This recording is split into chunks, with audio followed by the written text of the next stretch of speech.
नमस्कार, आप देख रहे हैं एक न्यूज 24 और मैं हूं स्वाति आपके साथ। 2024 लोकसभा चुनाव जैसे जैसे नजदीक आ रहा है वैसे वैसे देश की सियासी हलचल भी तेज हो रही है और खासकर बिहार की। बीते दिन ये खबर आई थी कि जदयू के राष्ट्रीय अध्यक्ष ललन सिंह ने अध्यक्ष की पद से इस्तीफा दिया है और उन्होंने अपना इस्तीफा मुख्यमंत्री नीतीश कुमार को दे दिया है और इस पर औपचारिक मुहर लगेगी जदयू की दिल्ली में होने वाली बैठक में।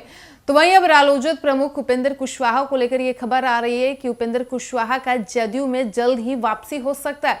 हालांकि इन तमाम दावों में कितनी सच्चाई है, हम इस खबर में विस्तार से जानेंगे। लोकसभा चुनाव से पहले बिहार में सियासी हलचल तेज हो गई है। सियासी गलियारों में इस बात की चर्चा तेज है कि जदयू के राष्ट्रीय अध्यक्ष ललन सिंह ने सीएम नीतीश कुमार को राष्ट्रीय अध्यक्ष पद से इस्तीफा सौंप दिया है।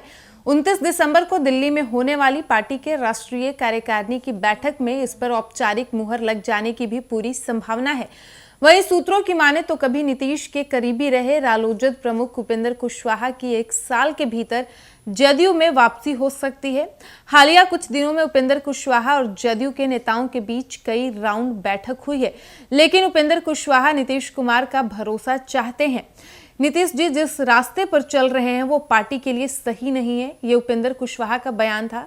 तो चलिए एक नजर डालते हैं कि जब जदयू से उपेंद्र कुशवाहा अलग हुए थे तो उन्होंने मुख्यमंत्री को लेकर कई बयान दिए। बता दें कि उपेंद्र कुशवाहा ने कहा था कि वे पड़ोस के घर में अपना वारिस ढूंढ रहे हैं। आज नीतीश कुमार जिनको यानी कि तेजस्वी यादव को बढ़ाने की बात करते हैं वो नेता प्रतिपक्ष थे। तब उन्होंने कहा था कि एक बेटा है आपको, वो भी आपका अपना है कि नहीं आप ही जानते हैं।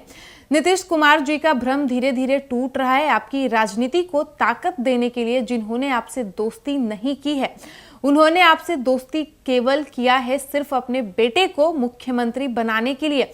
अगर नीतीश कुमार को कभी खून की जरूरत पड़ी तो उसे देने में सबसे पहले मेरा नाम ही होगा, ये उपेंद्र कुशवाहा का बयान था। उन्होंने कहा था कि बतौर नेता नीतीश कुमार का कद बहुत बड़ा है, उन पर पहले से भी कोई पर्सनल आरोप नहीं लगाता हूं।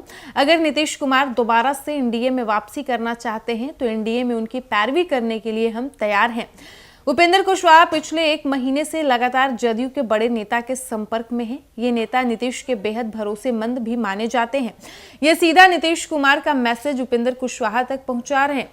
चर्चा तो इस बात की भी है कि नीतीश कुमार ने खुद उपेंद्र कुशवाहा से बातचीत की है, लेकिन इसकी पुष्टि कोई नहीं कर रहा है। खुद उपेंद्र कुशवाहा की तरफ से भी कुछ भी स्पष्ट नहीं किया गया है। वहीं सूत्रों की माने तो अभी तक एनडीए में यह स्पष्ट नहीं हो पाया है कि उपेंद्र कुशवाहा को कितनी सीटें मिलेंगी। चर्चा है कि ये अपने लिए 3 सीटें मांग रहे हैं, लेकिन भारतीय जनता पार्टी की तरफ से 1 या 2 सीटों पर बार्गेनिंग चल रही है।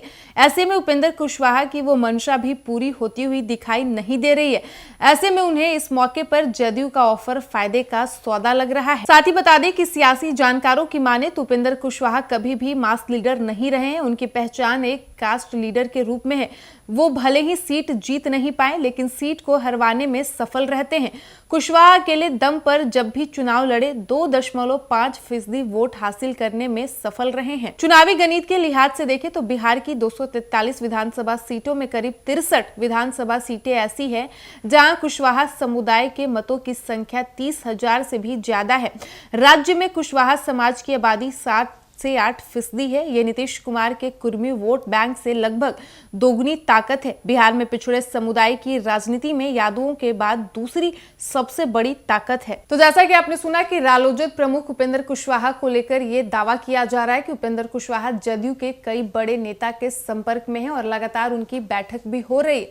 कहा जा रहा है कि उपेंद्र कुशवाहा जल्द ही जदयू में वापसी कर सकते हैं, क्योंकि भारतीय जनता पार्टी में अभी भी सीटों को लेकर स्पष्ट नहीं हुआ है। उपेंद्र कुशवाहा बीजेपी से 3 सीटों की मांग कर रहे हैं। हालांकि बीजेपी उन्हें 1 या 2 सीटें ही देना चाहती है और यही वजह है कि उपेंद्र कुशवाहा बीजेपी का साथ छोड़कर जल्द ही वो जदयू में भी वापसी कर सकते हैं, ऐसा दावा किया जा रहा है। हालांकि देखना दिलचस्प ये होगा कि 2024 के लोकसभा चुनाव में उपेंद्र कुशवाहा बीजेपी के साथ रहते हैं या फिर वो जदयू में वापसी करते हैं। फिलहाल इस वक्त की खबर में इतना ही। वीडियो पसंद आया हो तो वीडियो को लाइक करें, शेयर करें, साथ ही हमारे यूट्यूब चैनल एक न्यूज 24 को सब्सक्राइब कर ले। यदि आप हमें फेसबुक पर देख पा रहे हैं तो हमारे फेसबुक पेज को भी फॉलो करें और ऐसे ही तमाम खबरों के लिए बने रहिए हमारे साथ। धन्यवाद।